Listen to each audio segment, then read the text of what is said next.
De lo que vamos a hablar básicamente es de los otros nuevos cines en Europa. Hablaremos del cine británico, del free cinema. Hablaremos también del cine alemán, del cine italiano, del cine de los países del este y del cine de la Unión Soviética, principalmente por los años 60 y por los años 70, ¿no? Hablando del cine inglés, veremos cómo hay muchas especificidades del cine moderno que también se aplican en este cine británico, ¿no? Veremos que lo mismo aplica al cine alemán, la posibilidad de que el director se identifique con la figura de autor que teorizaron los cineastas de la nueva ola francesa. En el cine alemán, pues veremos que tal vez una herencia del expresionismo en el cine alemán puede ser la exploración de las obsesiones, de los mundos personales, de las preocupaciones y de las ideologías sociales y personales. Hablaremos de la importancia, de la mayor importancia que se le da al discurso que es del cómo se cuentan las películas por encima de la historia, del qué, la autoconciencia lingüística del relato fílmico. Hablaremos de la crisis de la representación de cuestiones narrativas, ¿no? Del espacio y del tiempo narrativo y sobre todo la lógica y la causalidad del relato fílmico, cómo van desdibujándose y va desapareciendo la transparencia de la lógica del relato, ¿no? Y hablaremos también de las películas como obras abiertas, en donde es imprescindible y necesaria la cooperación y la participación de los espectadores. Por otro lado, veremos también la construcción de personajes complejos, con problemáticas y con cuestiones novedosas y definidas, en muchos casos como alter ego de la figura del autor o del director, y en muchos otros casos como personajes de la modernidad, ¿no? Enfrentándose a problemáticas y a situaciones y a conflictos anteriormente que no habían sido explorados en los cines anteriores, ¿no? En el discurso del cine clásico. Entonces, empezaremos hablando por el cine británico y a continuación nos iremos a los otros cines, ¿no? Respecto al cine británico, pues obedece la renovación del nuevo cine británico en estos años, conocido por el grupo de los jóvenes enfadados o los jóvenes airados, obedece a una renovación también generacional, ¿no? Cineastas que hablan desde una nueva perspectiva, una perspectiva más juvenil, cineastas como Jack Clayton y su película Un lugar en la cumbre, que es precursora de este movimiento, y también cineastas que se forman dentro del mundo de la crítica cinematográfica, ¿no? Tenemos aquí, por ejemplo, las portadas de dos revistas. Y hablando de los jóvenes cineastas británicos que se formaron como los franceses en la crítica cinematográfica, en revistas de análisis y de crítica de cine como Sight and Sound o Sec. Estos directores buscaban una renovación que tenía que ver también con las influencias tan fuertes y tan marcadas que tenían de teatro, de literatura, de cómo surge el free cinema inglés y encontraremos en esta diapositiva el primer manifiesto del free cinema, que está firmado por los autores que pueden ver en la base: Carol Reed, Tony Richardson, Lindsay Anderson, Lorena Mazzetti, ¿no? El acta de nacimiento de este free cinema se firmó en febrero de 1956 y este movimiento contribuye también la proximidad idiomática y cultural que tiene Inglaterra con Estados Unidos, ¿no? Se abren muchas posibilidades industriales a partir de que las películas británicas, que las películas inglesas, pues no requieran del subtitulado para exhibirse en el mercado norteamericano, pues un gran mercado de distribución y de exhibición de películas, ¿no? Carol Reed, que es uno de los principales exponentes y de los que firman este manifiesto, Carol Reed también es autor de textos teóricos, especialmente textos que tienen que ver sobre montaje y sobre edición cinematográfica, y dice que respondían a lo que estaba en el aire y que lo que estaba en el aire era una fuerte corriente de cambio cultural en toda Inglaterra. El cine británico había sido hasta entonces muy de clase media, muy conformista, basado en el trabajo en los estudios cinematográficos, basado también en el trabajo con estrellas de cine, con actores del Star System y dirigido por grandes compañías. A partir de aquí, un grupo de cineastas empiezan a hacer películas pequeñas, de pequeño presupuesto, principalmente acerca de temas de la clase obrera, basándose en la observación, el argumento y la relevancia social. Que no son películas, según Carol Reed, exactamente sobre política, sino películas que trataban nuevas realidades de la sociedad de aquel momento, ¿no? Este movimiento ocurrió después de que se introdujera la legislación social y sustancialmente muy socialista, cuando ésta empezaba a desvanecerse. Estaba volviéndose una sociedad más conservadora y esa fue el caldo de cultivo social y cultural en la que este movimiento de jóvenes aireados surge, ¿no? Carol Reed huye de la persecución de los nazis y se instala en Gran Bretaña.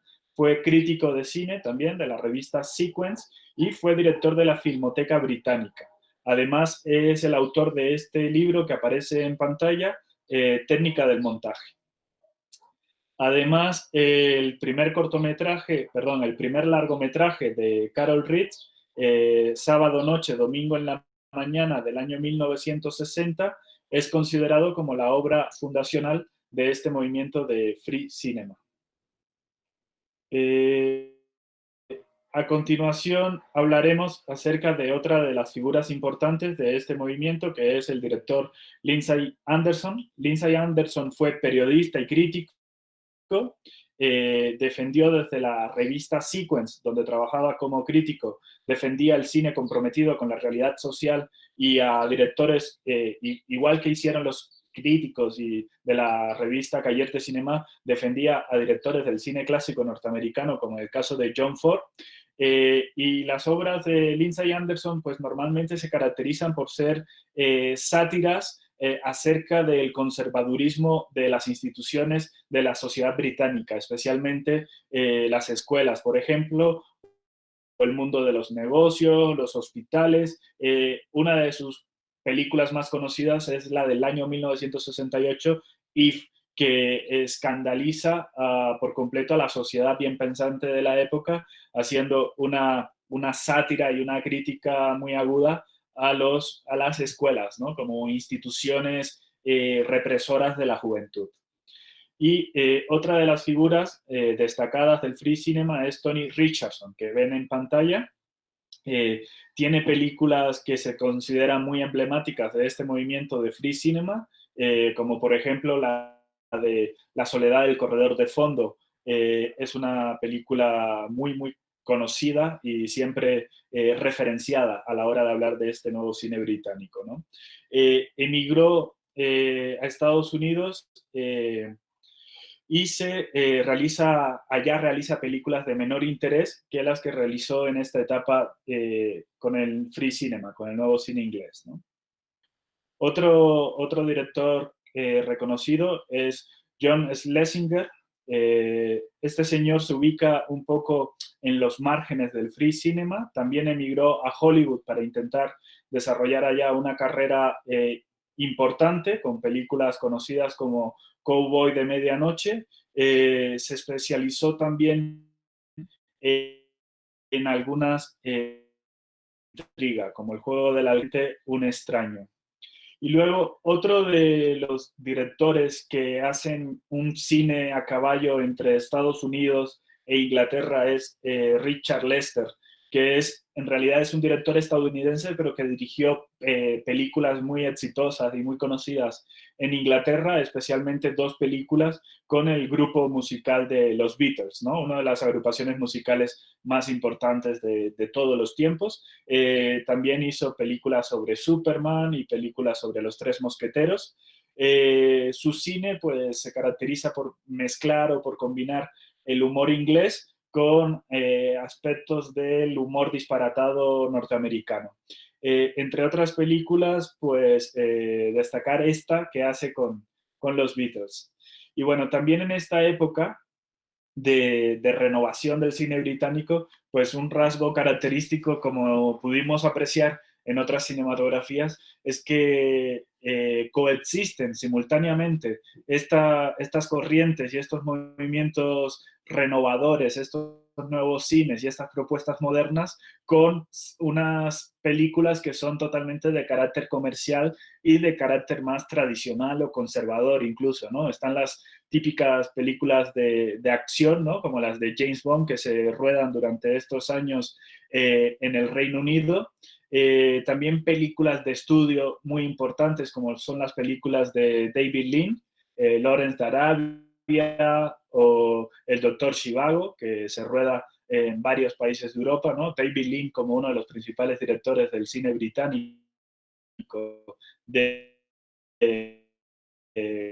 pues de romántico, ¿no? Y también películas hechas por Stanley Kubrick, ¿no? El director de La Naranja Mecánica o 2001, Una Odisea en el Espacio, o películas de Richard Attenborough como Gandhi, la película Gandhi de 1982 que recibe el Oscar y muchos otros premios, ¿no? Entonces, tenemos que surge con fuerza en el Reino Unido, al igual que en otros países europeos de esta época, propuestas renovadoras y refrescantes, ¿no? En el caso de Alemania, hablemos ahora del caso alemán.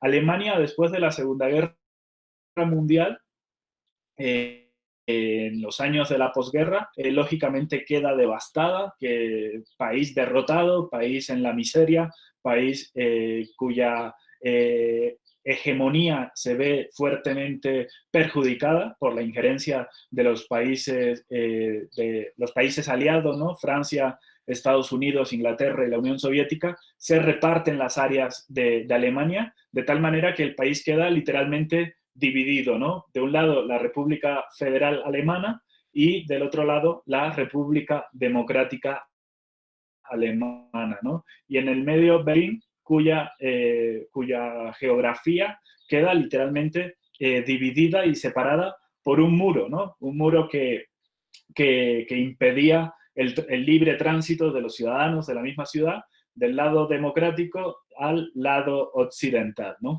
Esto que nos trae al presente unas tristes consonancias, ¿no? Con propuestas igual de absurdas, ¿no? De construir muros que dividan y que separen a las sociedades, ¿no? Una realidad que durante varias décadas vivió Berlín y vivió Alemania, ¿no? Entonces tenemos que en el año 1862 un grupo de 26 jóvenes cineastas alemanes dan a conocer un manifiesto en donde se reclama la revitalización del cine alemán, ¿no? Es el manifiesto de Oberhausen. En este festival de cortometrajes, en este festival, es el punto de partida, ¿no? Se reconoce o se identifica como el punto de partida del nuevo cine alemán. Este nuevo cine alemán se encuentra con esta situación social tan complicada, tan difícil, que vive el país, que vive la sociedad alemana. Por un lado, la UFA, la productora nacional de Alemania, cierra ese mismo año, en 1962. El país está también totalmente invadido de las películas norteamericanas, está desconectado por completo de lo que sucede cinematográficamente en otros países europeos. Y bueno, este manifiesto, aquí podemos ver una imagen de este encuentro, de este festival de cortometrajes de 1962.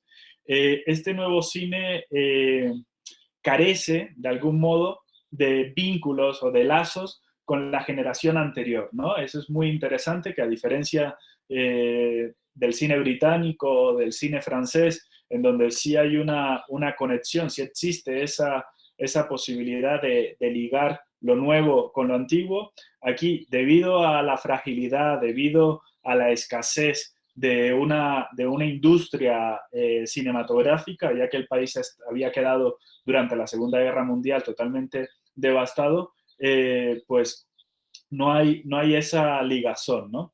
Entonces, este cine sobrevive principalmente de las subvenciones y está muy ligado a cineastas, directores que al mismo tiempo son productores, ¿no? Lo cual permite una libertad de creación relativamente importante. Al ser ellos mismos quienes ponen el dinero, pues tienen mayor capacidad de crear películas en libertad. Tienen personalidades muy diferentes, ¿no? Los directores que conforman este nuevo cine alemán, al igual que con el cine francés, nos vamos a encontrar con que no tenemos la posibilidad de unificarlos en estilos o en temáticas, ¿no? Hay propuestas muy diferenciadas. En el estilo de muchos de ellos, pues podemos identificarnos características que son comunes al discurso de la modernidad cinematográfica, como es, por ejemplo, el gusto, ¿no? La apreciación por los tiempos muertos, los saltos de eje, ¿no? El no respetar las reglas de los ejes de mirada, de los 360 grados, ¿no? Que significa que no puedes mover la cámara cuando grabas una conversación más allá de 180 grados imaginario que separan a un personaje del otro personaje, sino pues tendremos la confusión del espectador, y esa confusión del espectador pues es una reacción, es un estímulo que normalmente el cine moderno pues gusta de ello, ¿no? Busca hacer esos saltos, ¿no?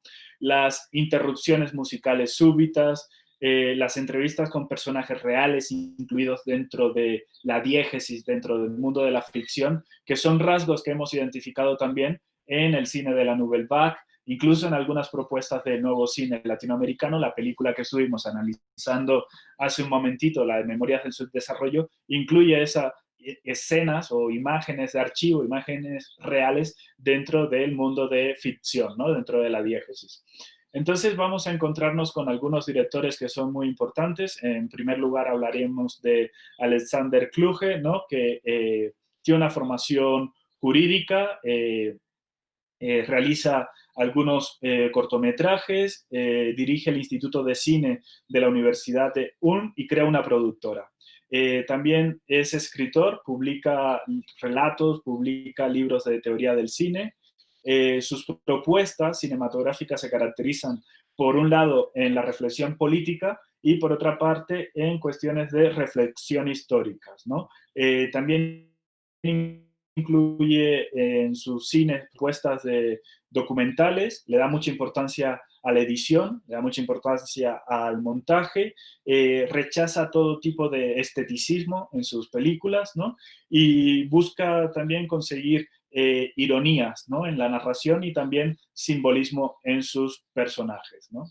Por otra parte, otro director destacado es Volker Schlöndorff. Él visitó México no hace muchos años, estuvo en el FICUNAM, en la Cátedra Berman también.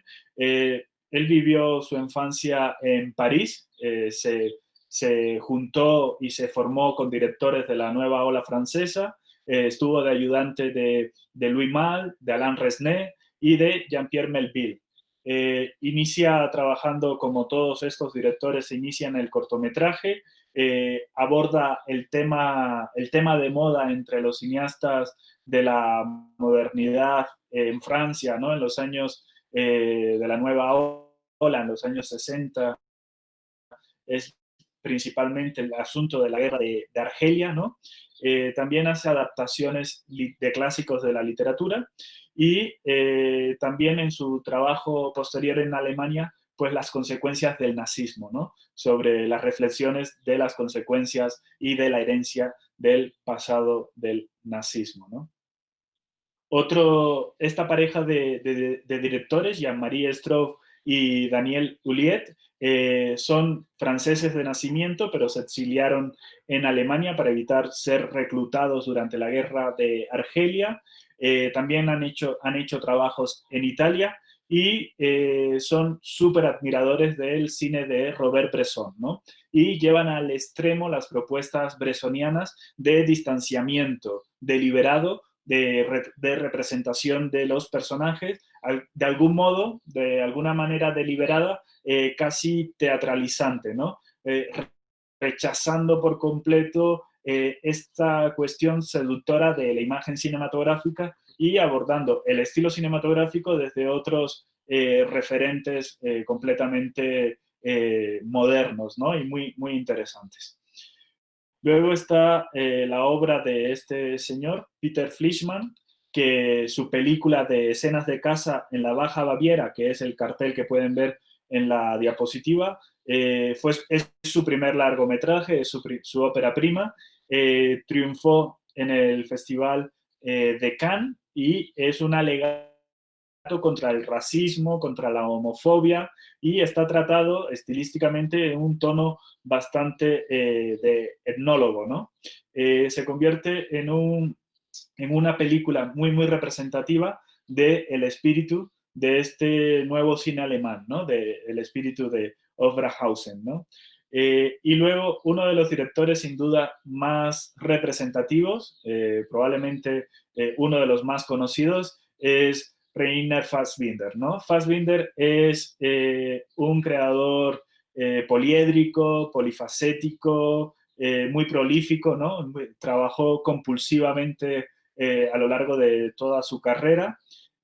Solo en 13 años es capaz de hacer 40 películas para el cine y para la televisión. En sus películas, pues, encontraremos, igual que en el cine de Buñuel, ¿no? Están muy ligados. A mí me encanta ligar a estos directores, Buñuel y Fassbinder. Obviamente también una de las referencias a las que podríamos comparar a Fassbinder es con Almodóvar, pero principalmente la crítica a las formas de vida burguesas, ¿no? De la sociedad conservadora bien pensante, también los problemas sociales y políticos, la inmigración, el antisemitismo, el sensacionalismo de la prensa, el racismo, la alineación de las mujeres, la alienación, perdón, la dominación cultural de las minorías, la manipulación política, evidentemente también el asunto de la homofobia, ¿no? O cualquier otro tipo de marginación, pues están presentes en sus películas, ¿no? La película del tema, la película que les he compartido para ver en este tema 5 es Las lágrimas amargas de Petra von Kant, que es una película que indudablemente sirve muy bien para identificar, para reconocer las características más particulares de la estética, de la poética y del estilo de Fassbender.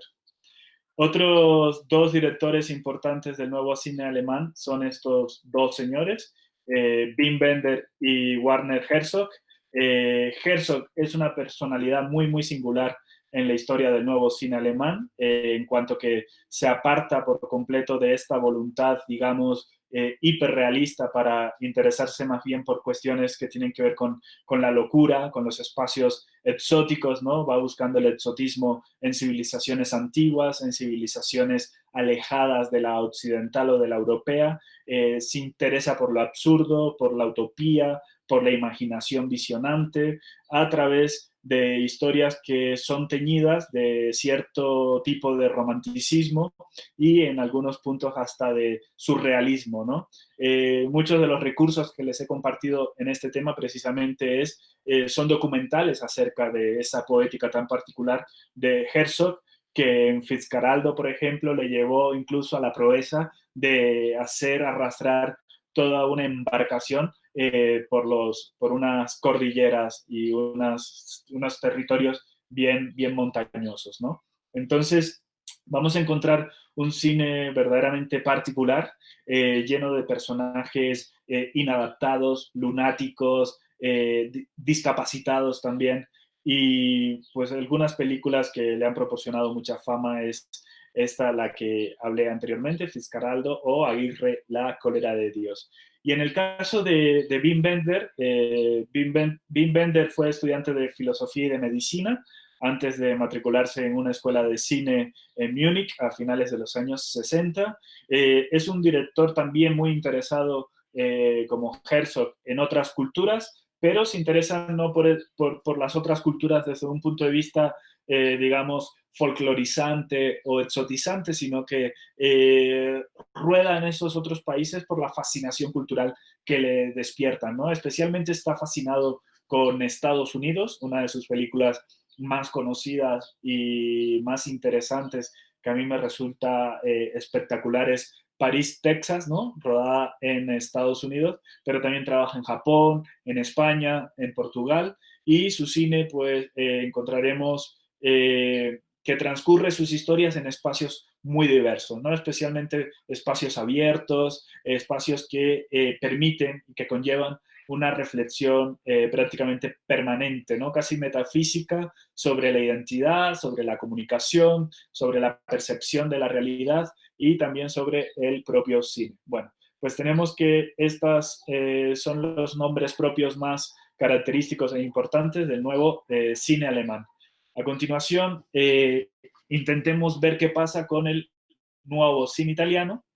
El cine italiano en los albores de los años 60 se encuentra fragmentado entre algunos directores singulares que podríamos decir que son prácticamente y no se podrían encasillar, ¿no? Que son propuestas tan personales y tan únicas, tan propias, como es el caso de Federico Fellini, ¿no? A caballo entre el neorrealismo y lo feliniano, ¿no? Que es particular y personalísimo. El cine de Antonioni también, que está a caballo entre la modernidad y el nuevo cine, el cine de Visconti, el cine de los grandes directores, digamos, de los grandes realizadores, el neorrealismo, ya para finales de los años 60, ya ha dado paso a un cine puramente comercial, ¿no? Ya no se renueva, las fórmulas cinematográficamente que no se renuevan, pues pueden caer fácilmente en el abandono del público, la pérdida de interés, la pérdida de crítica también, ¿no? Por parte de la crítica, las propuestas que ya dejan de tener originalidad, pues se van quedando detrás, ¿no? Y eso es también una de las singularidades que dan origen a los nuevos cines, ¿no? El agotamiento de fórmulas pretéritas. Entonces tenemos que en estos años 60, en Italia, también hay una serie de proyectos editoriales, ¿no? Hemos visto cómo esto es un rasgo singular de los nuevos cines de los años 60 y en Italia tenemos la revista Cinema Nuovo y en ella una serie de críticos, ¿no? Por ejemplo, Guido Aristarco, que ven aquí en la pantalla, en la presentación, impulsó a través de manifiesto, a través de crítica, una renovación protagonizada básicamente por directores de izquierdas, ¿no? Directores que estaban pidiendo un cine comprometido socialmente y tenemos que vamos a encontrar una diversidad también de propuestas estéticas, las cuales muchas de ellas van a estar marcadas, influenciadas por la Nouvelle Vague, ¿no? Especialmente por el cine de Godard, ¿no? Recordemos la afinidad también de Godard con los movimientos de izquierdas, ¿no? Entonces, uno de los cineastas más importantes que están ubicados en esta renovación es Pierpaolo Pasolini. Pierpaolo Pasolini probablemente sea uno de los mayores creadores de Italia de todos los tiempos, ¿no? No solo es cineasta, es también poeta, es novelista, es ensayista, es periodista, es un artista casi que un artista total, ¿no? Tuvo una carrera truncada por un vil asesinato, ¿no? Fue golpeado hasta quedar completamente pues, sin vida. Se inició en los años del neorrealismo, ¿no? Pero poco a poco fue adquiriendo un discurso muy personal, muy fascinante y muy heterodoxo, ¿no? Sus obras, particularmente las de la última etapa, la etapa más personal, son un llamado constante a la rebeldía contra las convenciones sociales desde una subjetividad, un hedonismo y una creatividad muy propia, ¿no? Pierpaolo Pasolini, además, tenía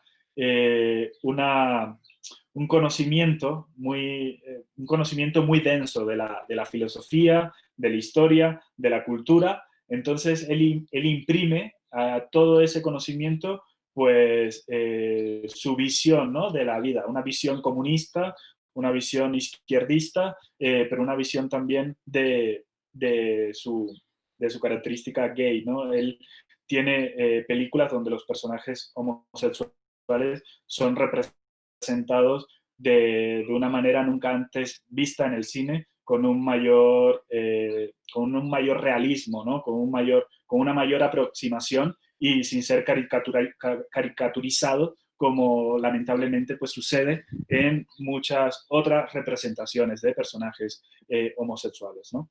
Entonces él mezcla todas esas cuestiones, ¿no?, que es una mezcla bastante curiosa, de realismo con mitología y una imaginación acerca de lo histórico, acerca de la prehistoria también. Tiene el Evangelio según San Mateo, es una de las aproximaciones más bellas y más hermosas que se han hecho sobre el texto bíblico.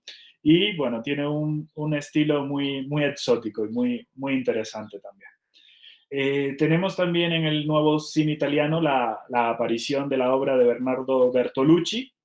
Es probablemente el director más representativo de toda esta generación. Además, también no solo hace cine en Italia, sino que también trabaja en Francia, en Estados Unidos. Su cine es probablemente el que más importancia le da a la cuestión visual, ¿no?, a la puesta en escena.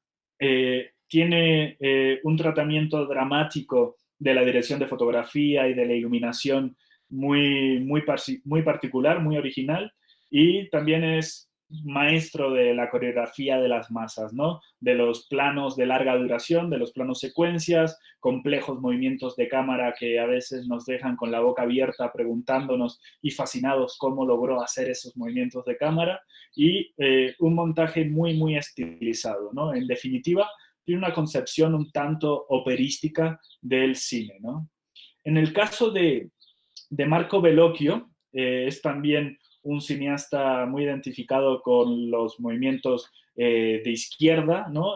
Comprometido con la transformación social a través de un cine que hunde sus raíces en las problemáticas sociales de la realidad del país, particularmente crítica a la burguesía, ¿no?, a la burguesía provinciana. También critica la figura de poder de las instituciones, y en su última etapa tiende también a introducir reflexiones psicoanalíticas, ¿no?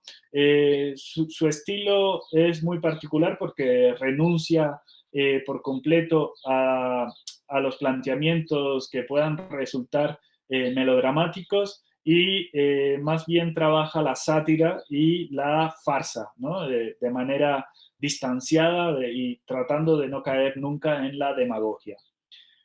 Otro director interesante de este nuevo cine italiano es Francesco Rossi, también, como todos los anteriores, interesado por plasmar hechos sociales en sus películas, en su cine, empleando un proceso que pone en contacto la realidad circundante con todo lo demás, ¿no?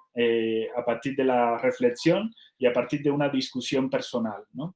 Eh, es una postura, es un punto de vista que comparten todos estos directores y que podemos conectar o que podemos vincular muy bien con este papel del cine como mecanismo de transformación social, como la posibilidad de ejercer acciones políticas, acciones comprometidas a través de la pantalla y a través de la cinematografía, ¿no? Entonces, tenemos otra propuesta interesante de este nuevo cine italiano, es Marco Ferrari, que no solo es conocido por el cine de ficción, también ha hecho cine publicitario y documental. También intentó ser productor, pero no lo consigue. En España trabajó también en colaboración con uno de los guionistas del cine español más importante, que es Rafael Azcona. Tiene algunas películas en España que construye con esa herencia del neorrealismo, construye y contribuye al nacimiento de un nuevo cine español, y de regreso a Italia realiza películas en donde una de las temáticas principales es la alienación del ser humano, ¿no? Del hombre moderno, o las frustraciones sexuales, y muestra una visión pesimista de las relaciones entre hombre y mujer, ¿no? En otras películas aborda más la relación entre la muerte y la sexualidad, ¿no? Así como visiones críticas de las sociedades europeas modernas y las sociedades de consumo, ¿no? Otro director importante es Ettore Scola. Ettore Scola comenzó en los 50 como periodista y como guionista. Es un cronista de la sociedad en sus contradicciones, capaz de combinar la descripción realista con escenas de mucho humor, ¿no? Y también se caracteriza por una gran ternura hacia los personajes que retrata, ¿no? Está muy presente también esta cuestión del humor que hablábamos cuando hablamos de las características del neorrealismo en una de las clases anteriores, ¿no?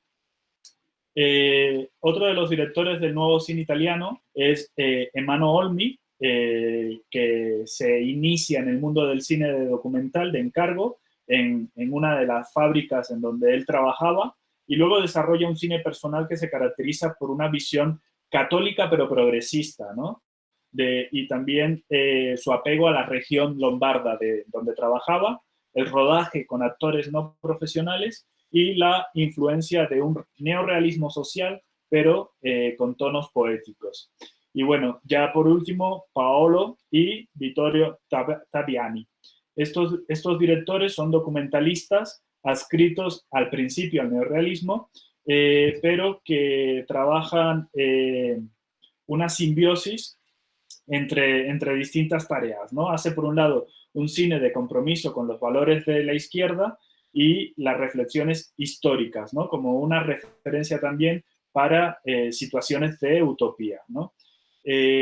También es un cine de carácter muy, muy poético, ¿no? Como el de los que hemos analizado hasta aquí, del nuevo cine italiano.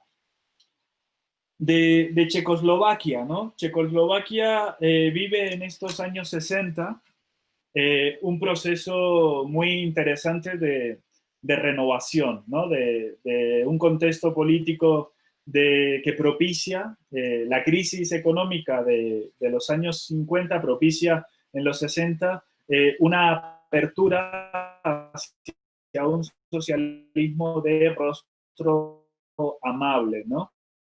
Lo cual en los sucesos de la primavera de Praga, ¿no? También vive un marco de recuperación de las obras de Franz Kafka y de otros autores checos, ¿no? De otros autores reconocidos de nuevas literaturas, ¿no?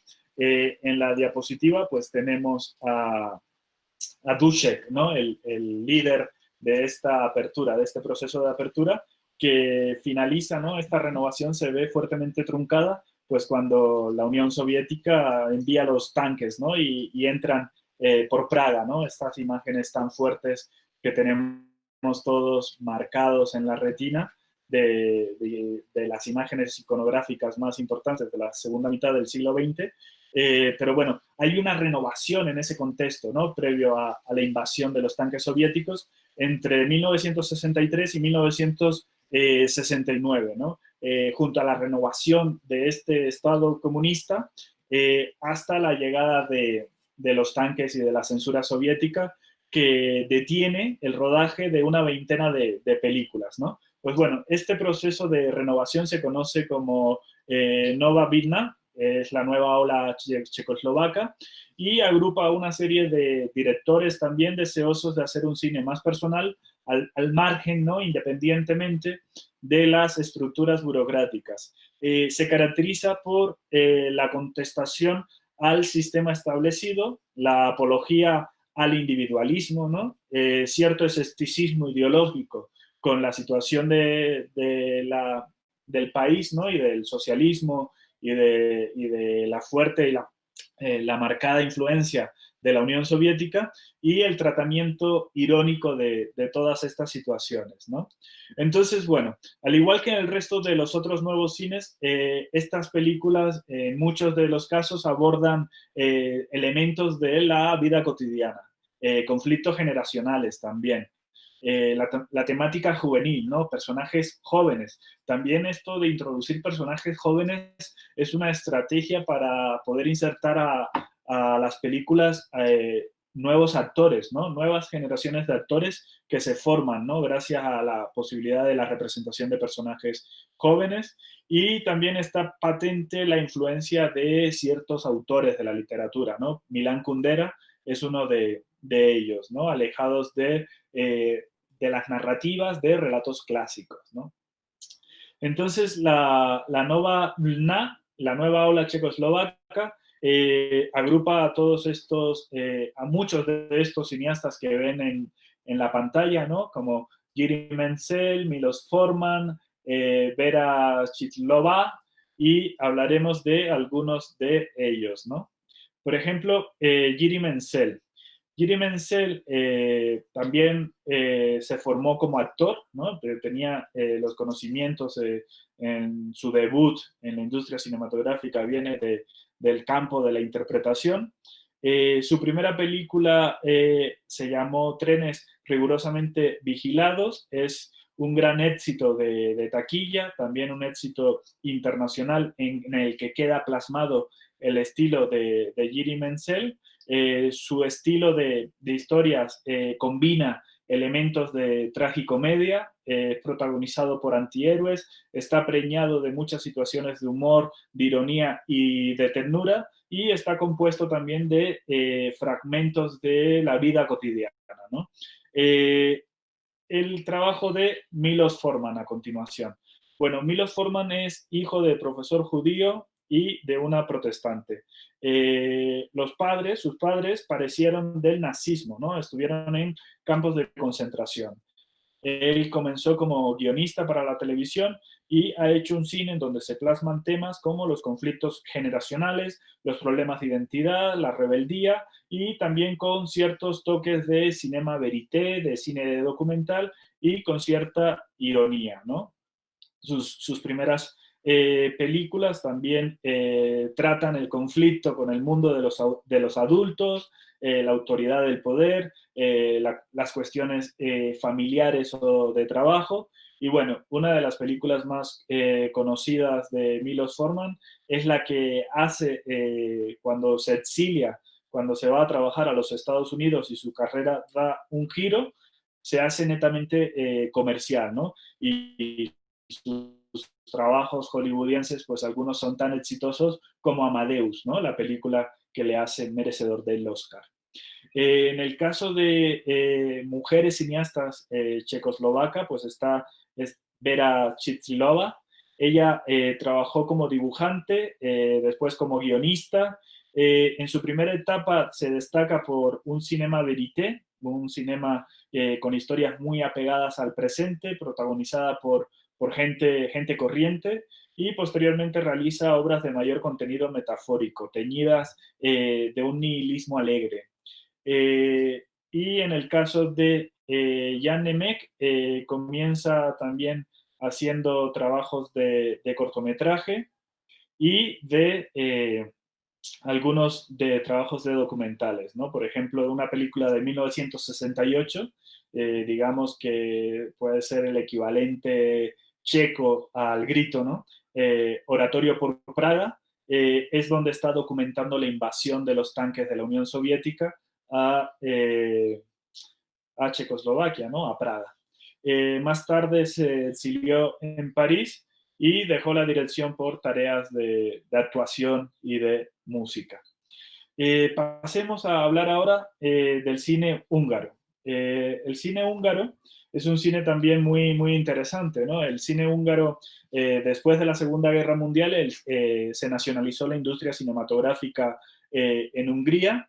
La producción fue muy, muy escasa y en la época de la influencia estalinista, pues no se propició para una gran creatividad.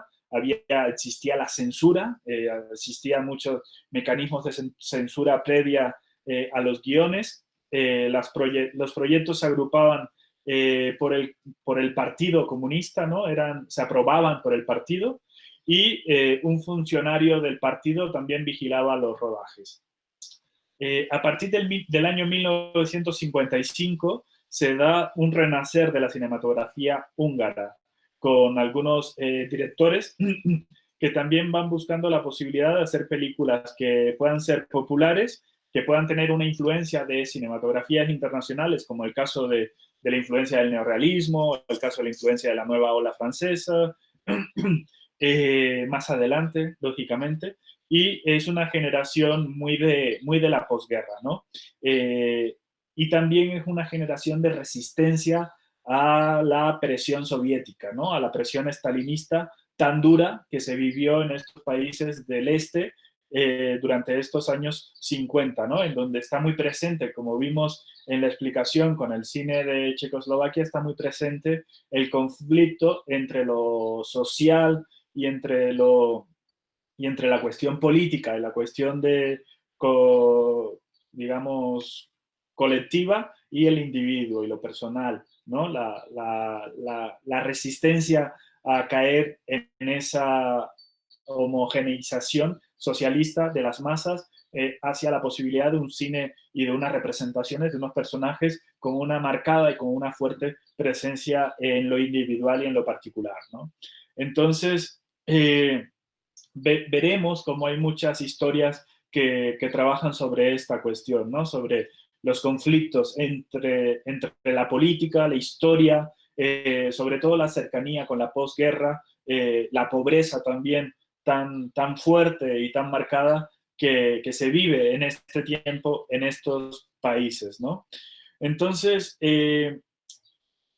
los temas que plantean esta nueva generación también está vinculado a la posibilidad de hacer un cine experimental, ¿no? Ya en el año 1960 se crea el estudio de cine experimental Béla Balázs, ¿no? Béla Balázs había sido un cineasta de vanguardia, de origen húngaro, y este estudio experimental de Béla Balázs se da paso, ¿no? A que se incorporen a la profesión nuevos directores a través de la realización de cortometrajes que no pasaron la censura política y por tanto tenían cierta independencia.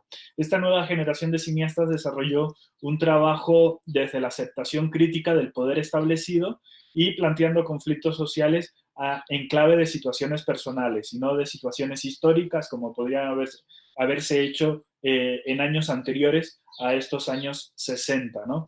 Entonces, vamos a encontrarnos en el cine húngaro de estos años 60 pues con dos grandes tendencias. Una de tipo intelectual influida por la Nouvelle Vague o influida por autores del cine moderno, como en el caso de Antonioni, que plantean historias urbanas de crisis personales, donde está patente las situaciones de desamparo o la incertidumbre de los personajes, con otras más de carácter folclórica, influidas también por el neorrealismo, pero que privilegian la vida rural y el estilo de vida tradicional o folclórico, ¿no? Entonces, vamos a repasar una serie de nombres propios. Está Zoltán Fabri, que estudió pintura y decoración en la Academia de Teatro y de Cine de Budapest.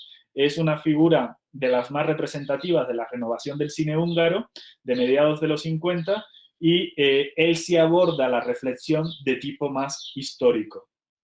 Tenemos el caso de que probablemente sea también uno de los directores más reconocidos húngaros, que es Miklós Jansson, es originario de Transilvania. Estudió Derecho y Etnografía antes de la guerra y se convirtió en un militante marxista tras la Segunda Guerra Mundial y se graduó de cine en el año 1951. Tiene una extensa filmografía, Miklós Jansson, tiene varias etapas, ¿no? Hay una evolución muy marcada en su filmografía. Comienza realizando documentales y algunos largometrajes de realismo socialista.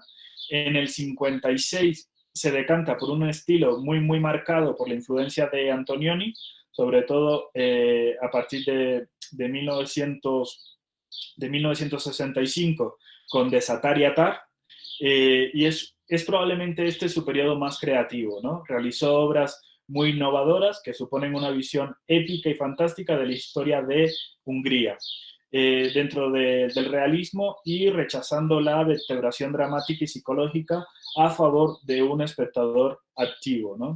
Después realiza una tetralogía fascista, las cuales son películas con un tratamiento mitológico y abstracto donde se reflexiona sobre la tiranía, la consecuencia del poder, la alienación y sumisión de la gente, y este cine va a ir progresivamente abandonando la representación realista a favor de una teatralización y un distanciamiento en donde la metáfora juega un papel fundamental, ¿no? A favor de la participación del espectador en la construcción del sentido de estos discursos, ¿no?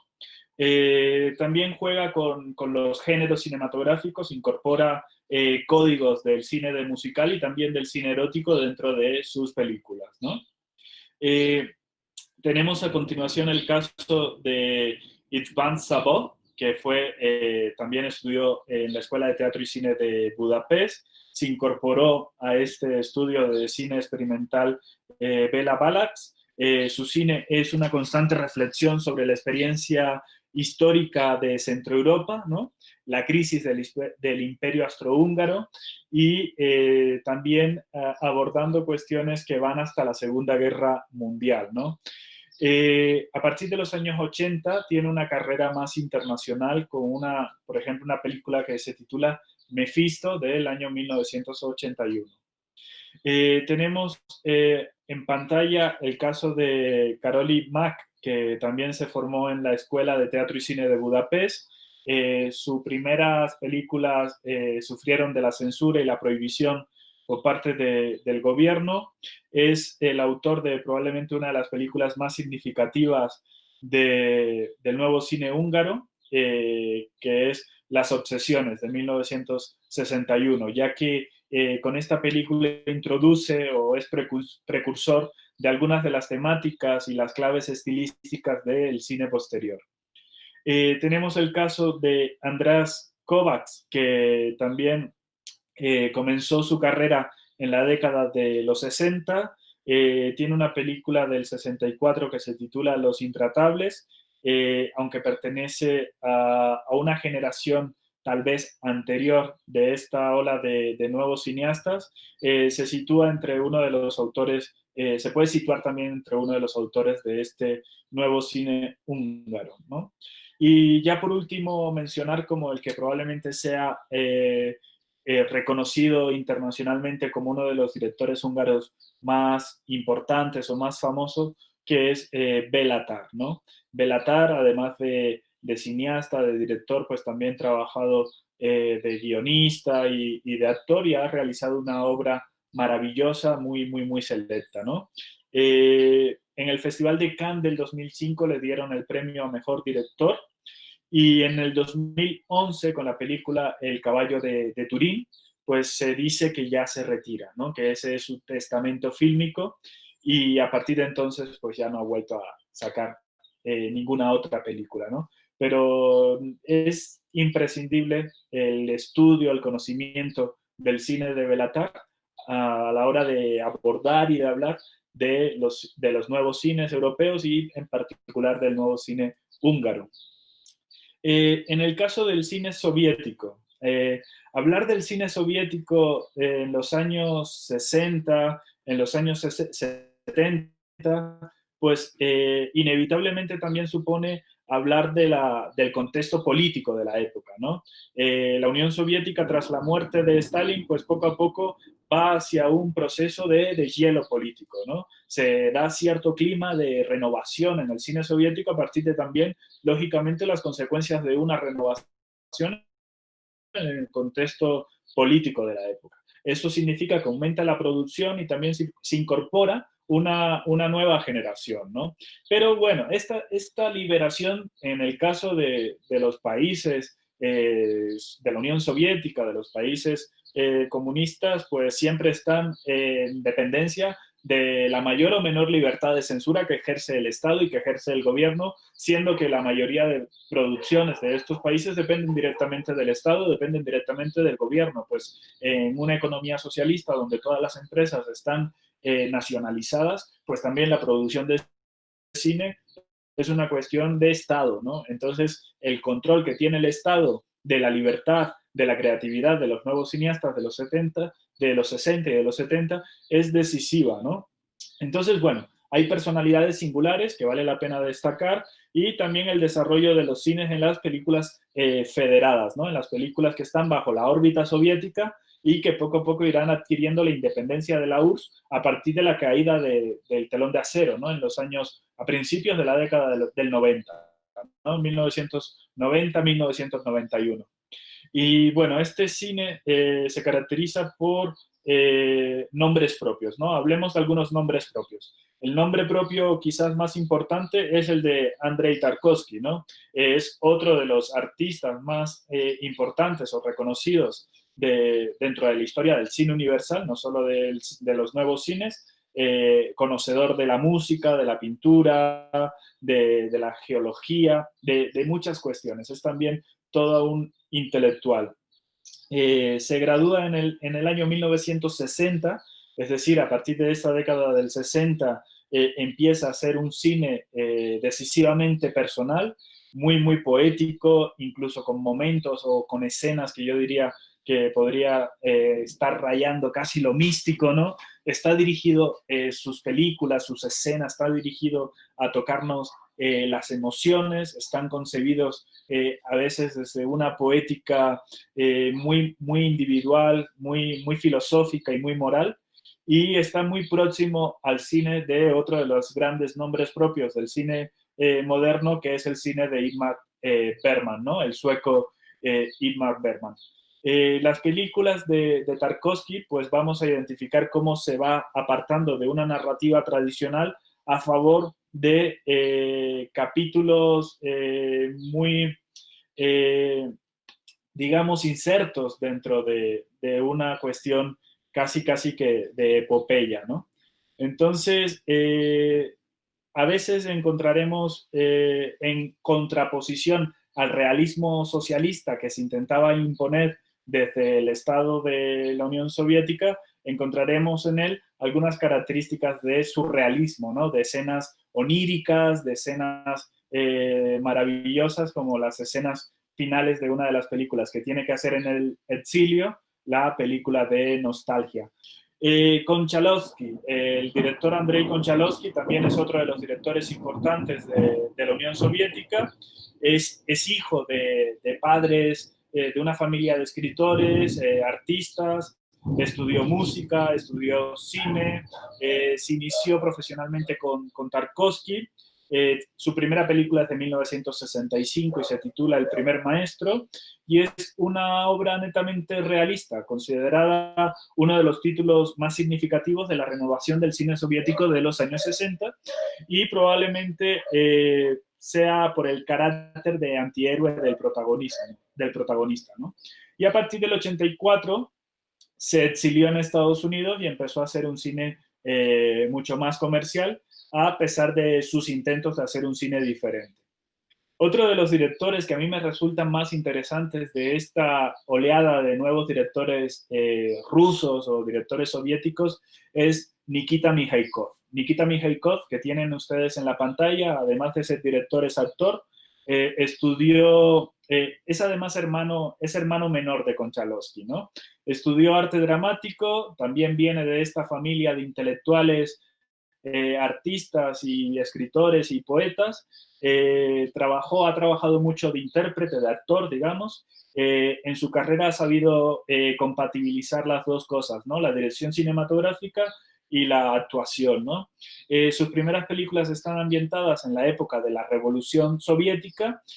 Muestra una solvencia técnica impecable en el manejo de la cámara, la puesta en escena, la dirección de fotografía, la paleta de colores de su cine es maravillosa.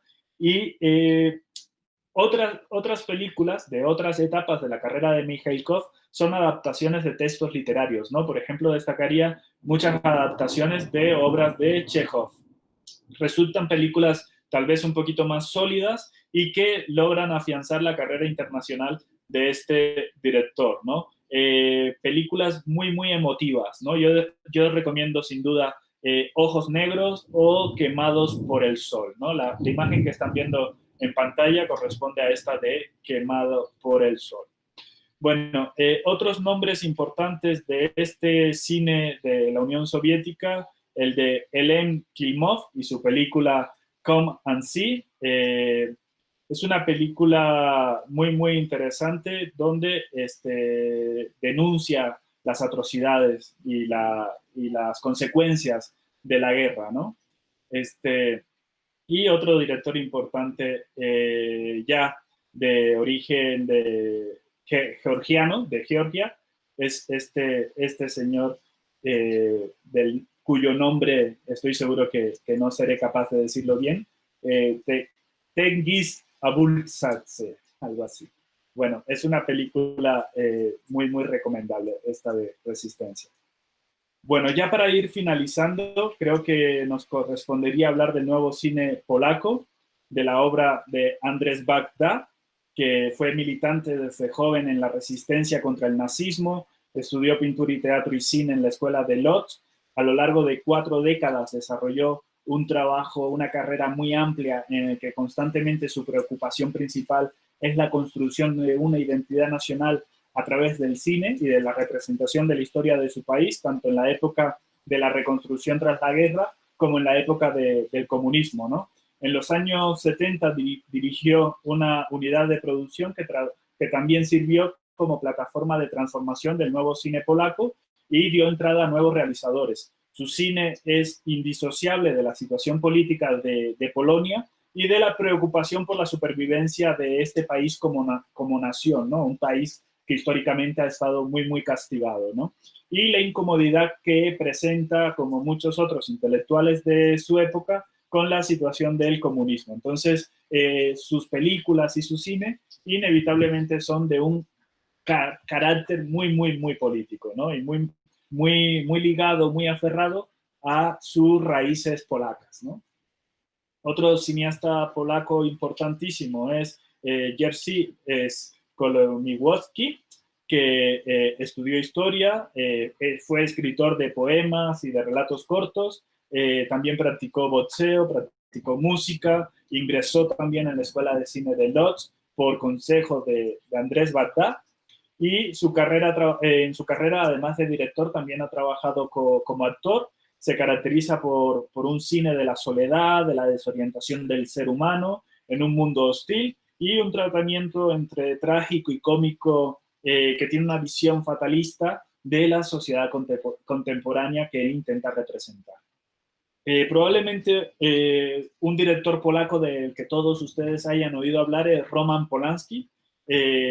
Aunque nació en París, vivió su infancia y sus años de formación los hizo en Polonia. Estudió arte dramático, comenzó su carrera como actor teatral, luego en París desarrolló una fecunda etapa como cortometrajista en las que ya ensayaba los temas y los estilos recurrentes de su filmografía.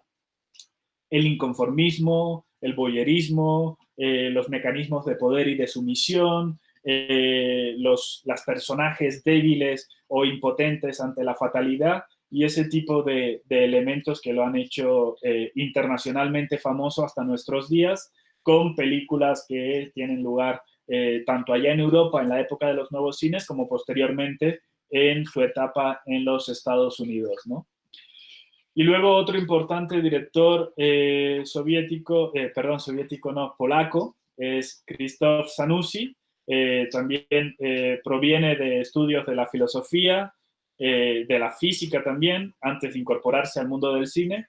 Tiene un espíritu inquieto, cuyo cine combina con precisión la indagación y la búsqueda de situaciones de misterio, ¿no? Pertenece a esta generación de cineastas polacos que se han debatido entre la lucha contra el estalinismo y la crítica al conformismo y a la corrupción social. Bueno, este cine polaco es muy, muy interesante y su influencia es tan potente que llega hasta nuestros días con películas contemporáneas que son imprescindibles para que todos ustedes conozcan del director Paweł Pawlikowski, como Cold War del año pasado o Aida de hace algunos añitos más atrás, ¿no? Del 2015 o 2016. Bueno, ya para finalizar, creo que lo último que nos faltaría por ver es el cine de Yugoslavia, ¿no? Lo que actualmente son los Balcanes. La Federación de Yugoslavia, bajo el mandato de Tito, tiene una renovación cinematográfica muy importante y una producción un tanto descentralizada en diferentes estudios, que hizo del cine un medio de cohesión entre estas repúblicas balcánicas tan heterogéneas, ¿no? Tenemos que lo que se conocía como Yugoslavia, pues es lo que actualmente es Eslovenia, Croacia, Serbia, Montenegro, Bosnia y Herzegovina, Kosovo y Macedonia, ¿no?